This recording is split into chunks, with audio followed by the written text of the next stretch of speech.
Hi friends, welcome to உங்கள் உலகம். இன்றைக்கி பார்க்க போகிற புது டிஷ் என்னன்னு சொன்னால் மும்பை கிச்சடான்னு சொல்லுவாங்க. அது வடநாட்டில் நல்லா ஃபேமஸ்ஸு. நம்ம தமிழகத்தில் பெரும்பாலும் யாருக்கும் அவ்வளோ தெரியாது.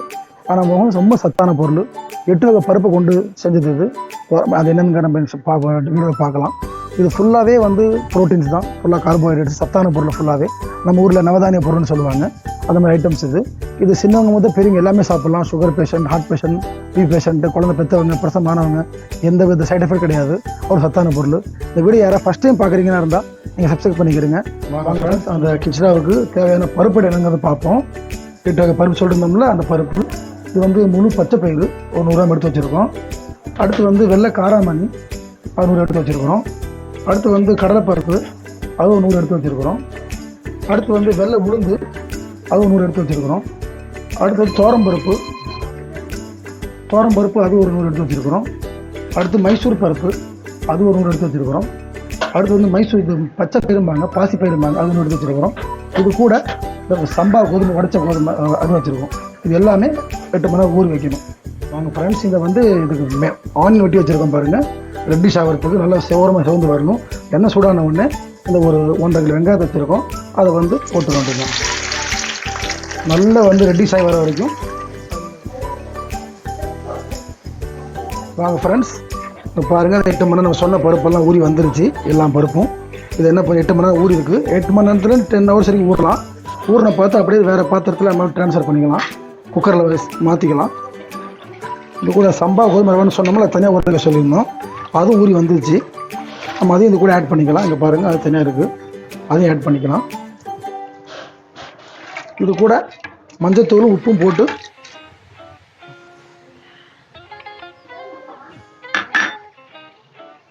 மஞ்சத்தூள் உப்பு போட்டு ஆட் பண்ணிக்கிறேங்க.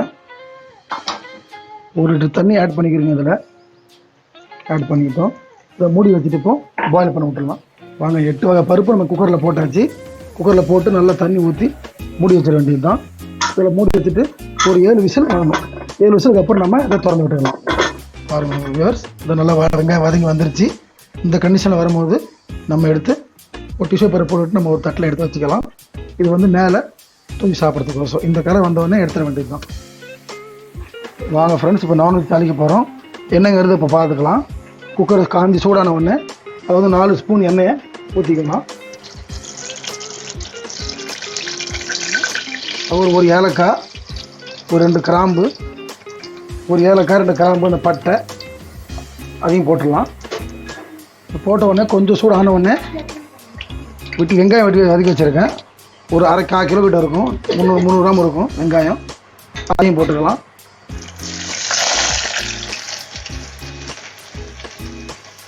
சால்ட்டு சேர்த்து ஒரு 3 ஸ்பூன் சால்ட்டு அதையும் சேர்த்துக்கிறேங்க. சீக்கிரம் வதங்கும் உப்பு போட்டிங்கன்னா. பாருங்கள், வெங்காயம் நல்லா வதங்கி வந்துருச்சு. இந்த ஸ்டேஜுக்கு வந்தவுடனே வெட்டி வச்சுருக்க தக்காளியை 200 கிராம் இருக்கும், இந்த 200 தக்காளி அதையும் ஆட் பண்ணிக்கலாம். நல்லா கிண்டி விட்டுட்டு நல்லா கிண்டுங்க. அந்த வெங்காயமும் தக்காளி மிக்ஸ் ஆகி ஒரு பேஸ்ட் மாதிரி வரும். அது கண்டிஷன் வரைக்கும் நல்லா கிண்டிக்கிட்டுருங்க. நல்லா வதங்கி வந்துருச்சு, நல்லா ரெட்டிஷ் ஆகிடுச்சு. இந்த கண்டிஷனுக்கு வந்தவுடனே நம்ம இஞ்சி பூண்டு பேஸ்ட் வச்சுருக்கோம்ல, ஒரு 70 கிராம் 70 கிராம் இருக்கும், அதையும் போட்டுக்கலாம். இது கிண்டிட்டு அது கூடவே வெட்டி வச்சுருந்த மல்லி புதினா வெட்டி வச்சுருக்கோம், அதையும் போட்டுக்கலாம். மல்லி புதினாவை பாருங்கள், நல்லா மிக்ஸ் ஆகி வந்துருச்சு.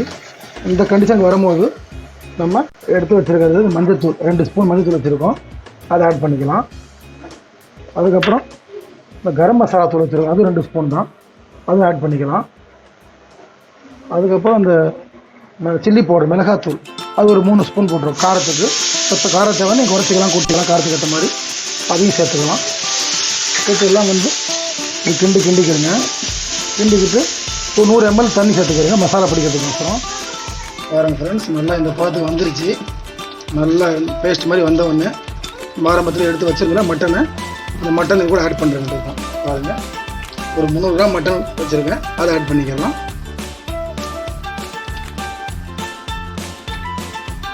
மட்டன் போட்டவுடனே நல்லா கிண்டி விட்டுக்கிறேங்க. கிண்டி விட்டு ஒரு 5 நிமிஷம் வேகட்டும். கொஞ்சம் வெட்டி 1/2 லெமன் வெட்டி வச்சுருக்கோம், அந்த 1/2 லெமன் மேலே அப்படியே நீங்கள் புரிஞ்சு விட்டுற வேண்டியதான். புரிஞ்சு விட்டு இதில் ஒரு 2 செகண்ட் அப்படியே விட்டுருங்க. நல்லா மிக்ஸ் பண்ணி விடுங்க. நல்லா லெமன் புளிஞ்ச பார்த்து மூடி விட்டுருங்க.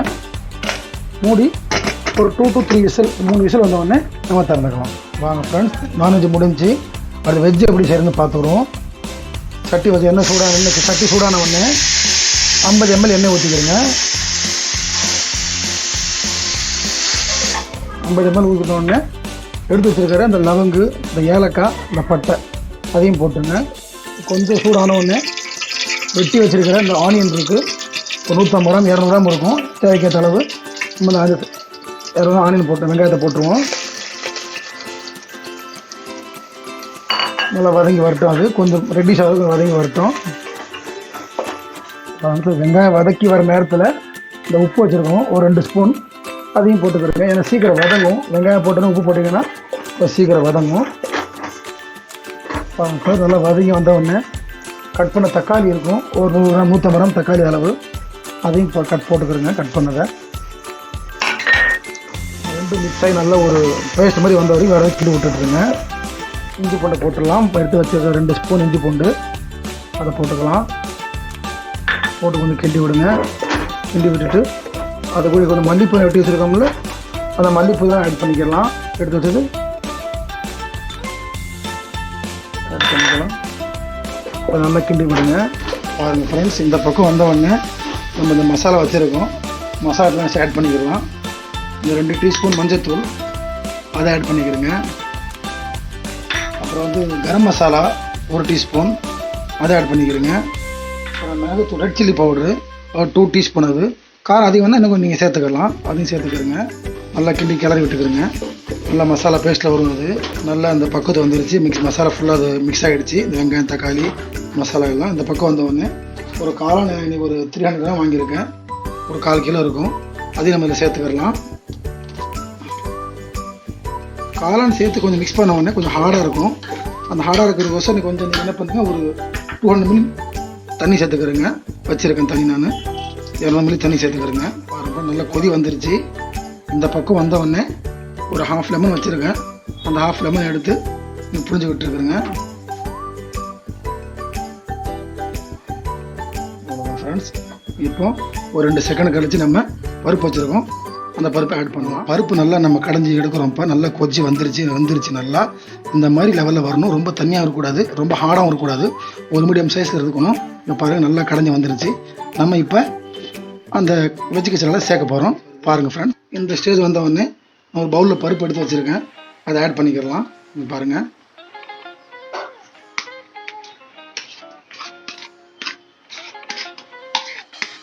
நல்லா கலந்து விட்ருங்க. 2 டைம் தண்ணி வேணும், கொஞ்சம் லைட்டாக தண்ணி ஆட் பண்ணிக்கலாம். கொஞ்சம் ஹார்டாக சாப்பிட்றவங்க பிரச்சனை கிடையாது. வந்த உடனே ஒரு 2 to 3 மினிட்ஸ் அப்படியே நல்லா இருக்கட்டும், கொதி வரட்டும். வரப்போ நல்லா 2 மிக்ஸ் ஆகி வந்துருச்சு. நல்ல குடிக்கிற பார்த்து இருக்குது. இப்போ 2-3 நிமிஷம் அப்படியே கொதிக்க விட்டுருங்க. இப்போ இறக்குற கண்டிஷன் வந்துருச்சு. இது இந்த மாதிரி பபிள்ஸ் வந்தவொடனே உங்களுக்கு தெரியுது பாருங்கள். பபிள்ஸ் வந்தவொடனே நம்ம இது மேலே மல்லிப்பூ வச்சுருக்கோம், அந்த மல்லிப்பூ தூவிட்டுக்கலாம். அதுக்கப்புறம் நம்ம வறுத்த வெங்காயம் வச்சுருந்தோம்ல, அந்த வெங்காயம் இருக்குது, அதையும் மேலே அப்படியே தூவி விட்டுக்கலாம். அவ்வளோதான் ஃப்ரெண்ட்ஸ். இப்போது 2 நிமிஷம் இறக்கி வச்சுட்டு நம்ம டேஸ்ட் பண்ணி பார்ப்போம் எப்படிங்கிறத. இப்போ நான்வெஜ் பார்ப்போம். நம்ம அந்த மட்டனோட மசாலா இருக்குது, அது ரெடியாக இருக்குது. நம்ம அதை வேறு பாத்திரத்தை மாற்றிக்கிடுவோம். வேறு சட்டியில் பாருங்கள் ஷேர் பண்ண போகிறேன் நான் உங்களுக்கு. ஊற்றிக்கிடுவோம். கொஞ்சம் பபல்ஸ் வந்தோடனே நம்ம அந்த பருப்பு தனியாக எடுத்து வச்சுருக்கோம், அது இது கூட ஆட் பண்ண போகிறோம். இதெல்லாம் பபல்ஸ் வந்துருச்சு. பபல்ஸ் வந்தோடனே கொதி வந்தோடனே ரெடியாக இருக்கிற பருப்பை தூக்கி நம்ம இதில் ஊற்ற போகிறோம்.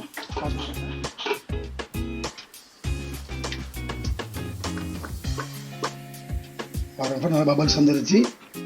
லாஸ்ட் ஸ்டேஜ் இது. நல்ல பபல்ஸ் வந்தவுடனே லாஸ்ட்டாக ஒரு கிண்டி விட்டுட்டு நம்ம ஃபினிஷ் பண்ண போகிறோம். இப்போ பாருங்கள் மல்லிப்பூ திராவை சுற்றி அப்படியே ஆட் பண்ணிக்கிறோங்க. அதுக்கப்புறம் வறுத்த வெங்காயம் வச்சுருக்கோம், அந்த வெங்காயத்தையும் மேலே அப்படி லைட்டாக தூவி விட்டுக்கிறோங்க. ஒரு செகண்ட் இருக்கட்டும். ஒரு செகண்ட் முன்னாடி ஸ்டவ் ஆஃப் பண்ணிடலாம். இப்போ சாப்பிட்ற பக்கத்துக்கு இருக்குது, டேஸ்ட் பண்ணி பார்ப்போம் நம்ம. அப்போ வாங்க ஃப்ரெண்ட்ஸ், நம்ம எதிர்பார்த்த மட்டன் கிச்சடா ரெடியாக வந்துருச்சு. எப்படிங்க டேஸ்ட் பண்ணி பார்ப்போம். டேஸ்ட் பண்ணி பார்க்குறேன்.